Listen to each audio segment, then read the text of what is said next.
Salut, c'est Florian, bienvenue dans cette nouvelle vidéo. Dans cette vidéo, je te retrouve pour te faire le bilan de mon PEA en octobre 2022, ou plutôt le bilan fin septembre, donc sur ce qui s'est passé sur le mois de septembre 2022, et donc l'état de mon PEA au 30 septembre 2022. Je te tourne cette vidéo le 15 octobre, donc évidemment mon PEA a encore changé depuis, mais ça tu le verras dans la vidéo du mois prochain. En tout cas, aujourd'hui je te parle de l'état de mon PEA fin septembre, à combien j'étais, est-ce que j'étais en plus-value, en moins-value, ainsi que toutes les actions que je détiens dans mon PEA. On attaque tout de suite avec la valorisation totale de mon PEA qui s'élève à 2179 euros. Maintenant, est-ce que je suis en plus-value ou en moins-value? Eh bien, tu t'en doutes très probablement, je suis en moins-value de 156 euros sur mon PEA, ce qui est tout à fait logique étant donné les performances des indices des indices de référence par rapport aux actions sur lesquelles j'investis, donc typiquement le CAC 40. Et donc cette moins-value de 156 euros, hop, je me rapproche un petit peu, cette moins-value de 156 euros, elle représente une moins-value de 6,7% dans mon portefeuille. Alors ça serait à comparer évidemment avec la performance du CAC 40 sur la même période. Je te laisse le faire, je ne l'ai pas fait personnellement parce que je ne porte pas spécialement d'intérêt à me comparer au marché, mais ça pourrait être une statistique intéressante si tu voulais. Pourquoi pas copier quelques actions de mon portefeuille, savoir comment elles ont performé par rapport au CAC 40. Je rappelle évidemment, je ne suis pas conseiller financier, je ne donne pas de conseils en investissement, simplement, voilà, on va dire, c'est du contenu à but de divertissement. La plus-value de chaque ligne de mon portefeuille en pourcentage, alors plus-value ou moins-value bien sûr, s'élève à moins 3% pour l'action Vinci, moins 4% pour Eiffage, moins 10% pour Sanofi, qui est bien remonté depuis, moins 10% pour Legrand, moins 2% pour Euronext, plus 2% pour Euronext, pardon, plus 3% pour AXA, la compagnie d'assurance, moins 4% pour Schneider Electric, moins 8% pour Saint-Gobain, moins 15% pour Bouygues, que du coup j'ai très fortement renforcé et on est actuellement à moins 11%,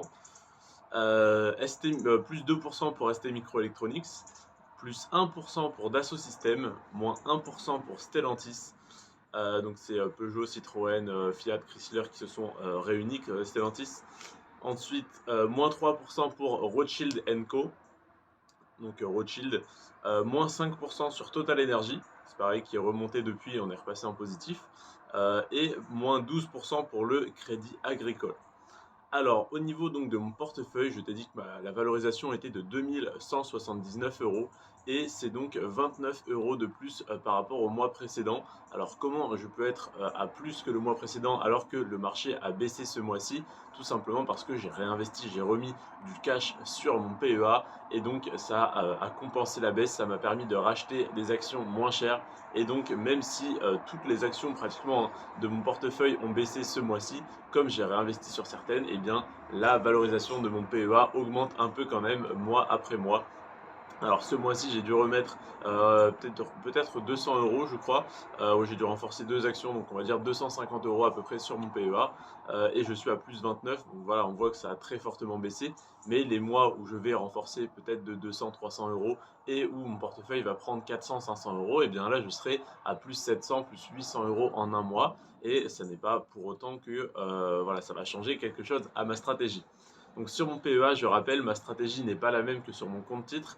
Sur le PEA, j'ai tout simplement une liste d'actions, une watchlist donc d'actions que j'analyse tous les mois. D'ailleurs, je te partage le résultat de cette analyse tous les mois en vidéo, avec les top 5 d'actions à dividendes pour PEA à acheter ce mois-ci, top 5 d'actions de croissance pour PEA à acheter ce mois-ci, etc. etc. D'ailleurs, c'est les vidéos qui marchent le mieux sur ma chaîne et je me doute pourquoi. Parce que tout simplement, tu n'as peut-être pas le temps ou les connaissances de faire ces recherches, donc je les fais et je te partage le fruit de ces recherches que je fais d'abord pour moi, pour voilà, que ça profite au plus grand nombre.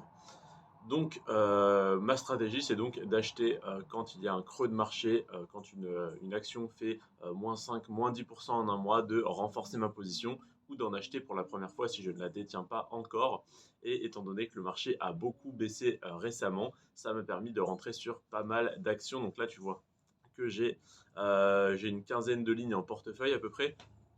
Et au total, j'aurai maximum 20 actions. Donc là, il m'en reste 5 Oui, j'ai 15 lignes en portefeuille exactement. Il me reste donc 5 actions à acheter si je ne me trompe pas, et j'en aurai donc 20 au total en portefeuille. Les actions qu'il me reste à acheter, c'est des actions du secteur du luxe qui sont encore très chères malgré la baisse, hein. On a des actions comme Hermès ou LVMH qui sont à plusieurs centaines d'euros, LVMH dans les 600 euros, Hermès à plus de 1000 euros, il me semble, à 1200 euros.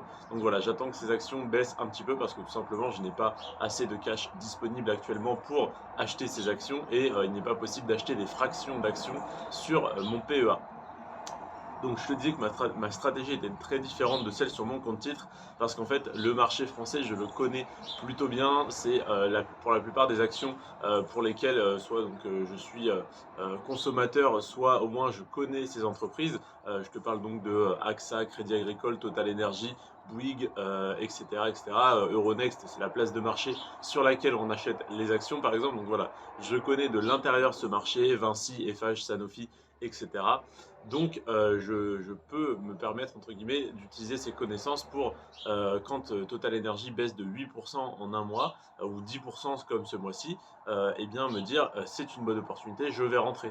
Alors qu'une action américaine qui perdrait 10, 15 ou 20%, si je ne connais pas l'entreprise, que je ne connais même pas son secteur d'activité ou voilà les problèmes, les problématiques intrinsèques à l'entreprise, je ne peux pas dire oui, bah, elle a perdu 20%, c'est juste une meilleure opportunité, j'en rachète ce mois-ci.